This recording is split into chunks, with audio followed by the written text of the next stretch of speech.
नमस्कार मित्रों, मैं हूं डॉक्टर हरिनिवास। चैनल का नाम है संस्कृत साहित्य एवं संस्कृति।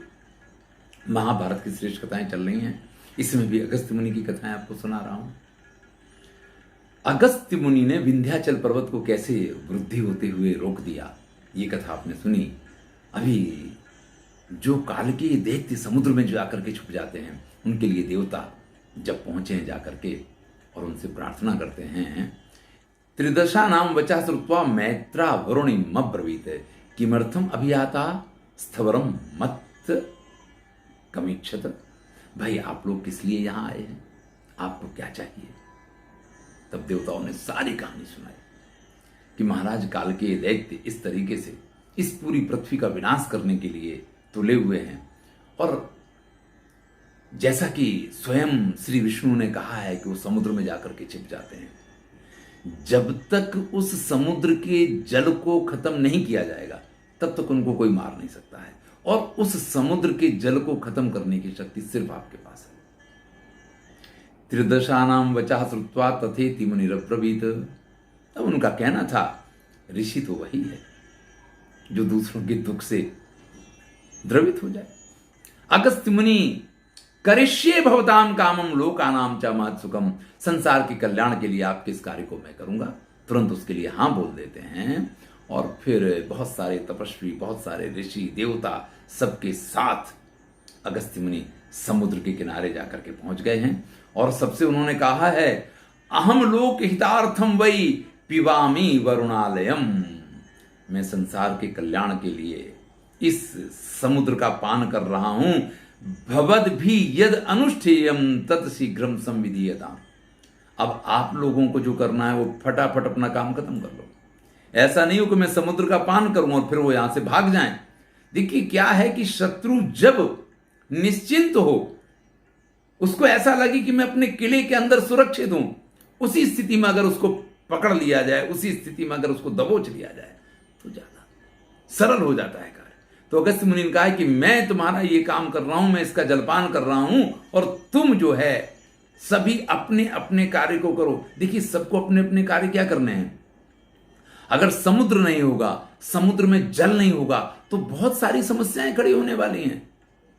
तो भैया मैं तो एक काम कर रहा हूं, इसके बाद की जो समस्याएं खड़ी होने वाली हैं उन सबके निवारण के लिए भी सब अपनी अपनी तैयारियां रखना, क्योंकि हर चीज का कोई ना कोई एक विपरीत पहलू भी होता है। किसी से कुछ लाभ होते हैं तो कुछ ना कुछ उसके साइड इफेक्ट भी होते हैं, ये आप समझ के चलिए। पीयमानम समुद्रम तम दृष्ट्वा सेन्द्रा तदामरा विस्मयम परमम जगमु स्तुतिभिश्चाप्य पूजयन्। अब जैसे ही अगस्त्य मुनि ने वो समुद्र पान शुरू किया, अंजलि ऐसे लगाई, शिव ने जैसे विष का पान किया था ऐसे वो समुद्र का पान करते चले जा रहे हैं। उस समुद्र के अंदर जो कुछ है, जल, जल के साथ में वो सब कुछ, क्योंकि भाई जब आप समुद्र पान कर रहे हो तो कोई छोटी सी नली से तो पिएंगे नहीं है? और जब इस विशाल काय समुद्र का पान आप करेंगे, उसको सुखाएंगे तो उसके साथ बहुत कुछ सूखेगा है? जैसे कहते हैं कि गेहूं के साथ बथुए को भी पानी मिलता है, वैसे जल के विनाश के साथ उसमें रहने वाले जलचरों का भी विनाश तो होता ही है। अगस्त्य मुनि ने जब ये समुद्र पान किया है तो सभी बड़े आश्चर्य में पड़ जाते हैं, उनकी स्तुति करने लग जाते हैं। दिव्यश्च पुष्पै अवकीर्यमाणो। देवता उनके ऊपर पुष्पों की वर्षा करते हैं।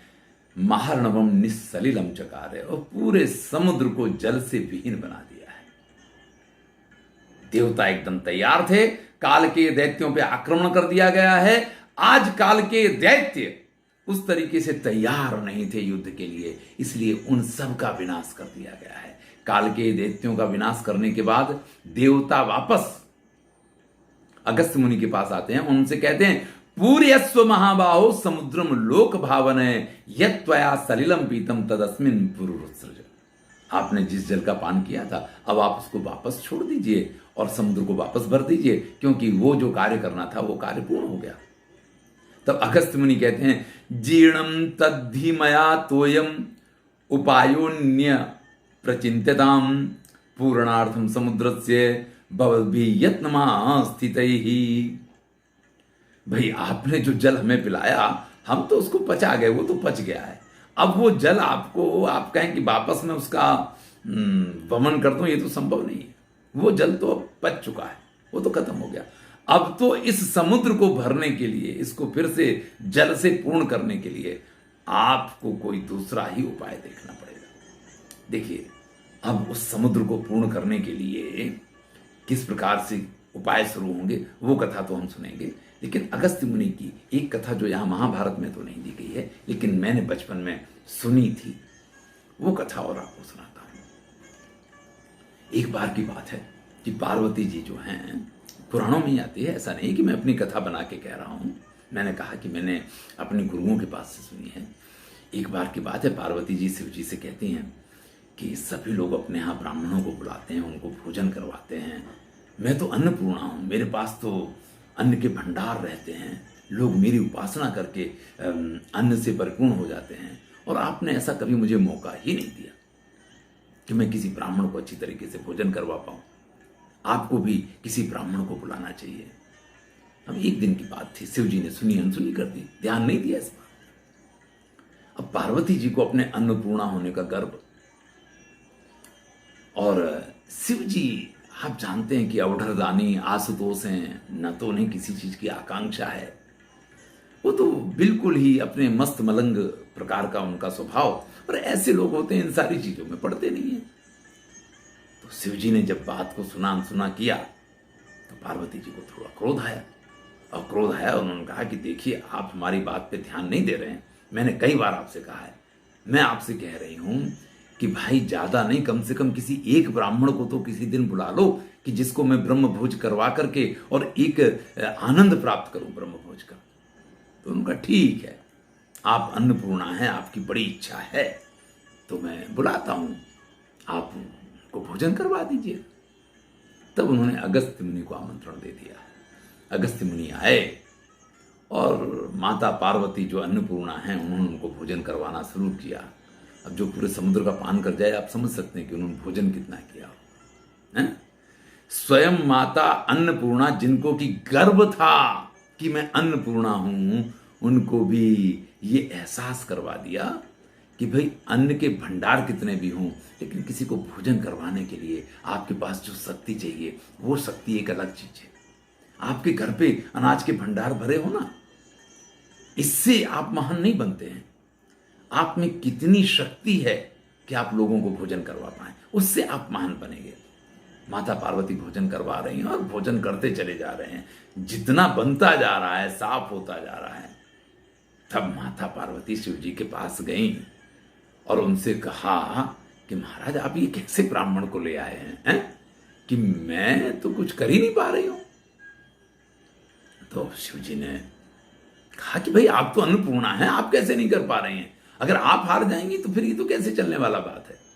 बोले महाराज, इसमें हार जीत वाली बात ही नहीं है, वो तो है ही कुछ विशिष्ट कि जितना भी उनको खिलाते जाते हैं, और वो तो उनकी थाली हमेशा साफ ही बनी रहती है, कभी उसमें जो परसा जाता वो साफ, और फिर वो बैठे हैं हाथ पे हाथ धरे हुए कि भाई और आने दो, और आने दो। तो उन्होंने कहा कि अगर आप ब्राह्मण को भोजन करवा रही हैं ना, तो सबसे पहले अपने मन से अभिमान को निकाल दीजिए।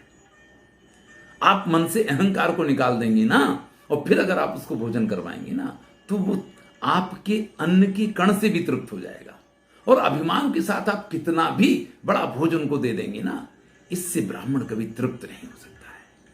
और माता पार्वती ने अपने मन से जैसे ही उस अहंकार को निकाला, और उनके पास गई हैं स्वयं अपने हाथ से कुछ परसने के लिए, कि वो अंतिम ग्रास हुआ। मुनिवर ने कहा कि बस देवी, अब मैं तृप्त हो गया हूं। जीवन में याद रखिएगा, अगर आप कभी किसी ब्राह्मण को या किसी भी व्यक्ति को भोजन करवाते हैं, तो पहले अपने अहंकार को छोड़ दीजिएगा। अहंकार को लेकर भोजन मत करवाइएगा, नहीं तो आप उसको भोजन नहीं करवा रहे हैं, उसको आप अपना अहंकार खिला रहे हैं। और जब आप अहंकार खिलाते हैं ना, तो किसी को तृप्ति नहीं मिलती है।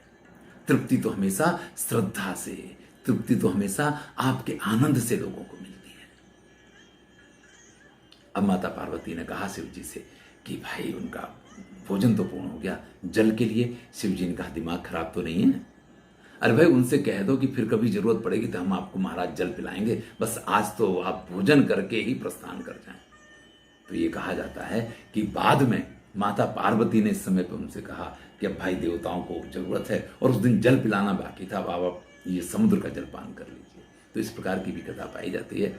ये अगस्त्य मुनि जो है ना, ये भारतीय संस्कृति की वो अनुपम विभूति है, वशिष्ठ और अगस्त्य। आप देखिए रामायण में इनकी वीडियो देखेंगे तो आपको मालूम पड़ेगा, इनके जन्म की कथाएं भी मैंने प्रस्तुत की हैं, तो आपको मालूम पड़ेगा इनका जन्म भी दिव्य है, और इनके ये जो कर्म हैं वो तो आप सुन ही रहे हैं कितने दिव्य हैं, हमारे लिए मार्गदर्शक हैं। धन्यवाद। इस वीडियो में इतना ही। अगले वीडियो से हम देखेंगे कि किस प्रकार से पुनः ये जो सूखा पड़ा समुद्र है इसको जल से भरा जाएगा। वो कथा हम अगले वीडियो में सुनेंगे। मैं हूं डॉक्टर हरिनिवास और चैनल का नाम है संस्कृत साहित्य एवं संस्कृति। महाभारत की श्रेष्ठ कथाएं चल रही हैं। ऐसी ही एक से एक श्रेष्ठ कथाओं को सुनने के लिए इस चैनल को सब्सक्राइब कीजिए, मित्रों के साथ शेयर कीजिए, अपने बालकों को ये कथाएं सुनाइए। देखिए आपके पास अगर समय नहीं है, बच्चों के पास अगर समय नहीं है, तो उनको ये संस्कार आप कहाँ से दे पाएंगे। आप घर में ये वीडियो चालू कर दीजिए, बजने दीजिए, बच्चे खेल रहे होंगे ना, फिर भी अगर वो इन कथाओं को सुनते रहेंगे तो उनके अंदर अच्छे संस्कार आएंगे। ये एक माध्यम है बच्चों में संस्कार सिंचन का, आपके उत्तम मार्गदर्शन का। धन्यवाद।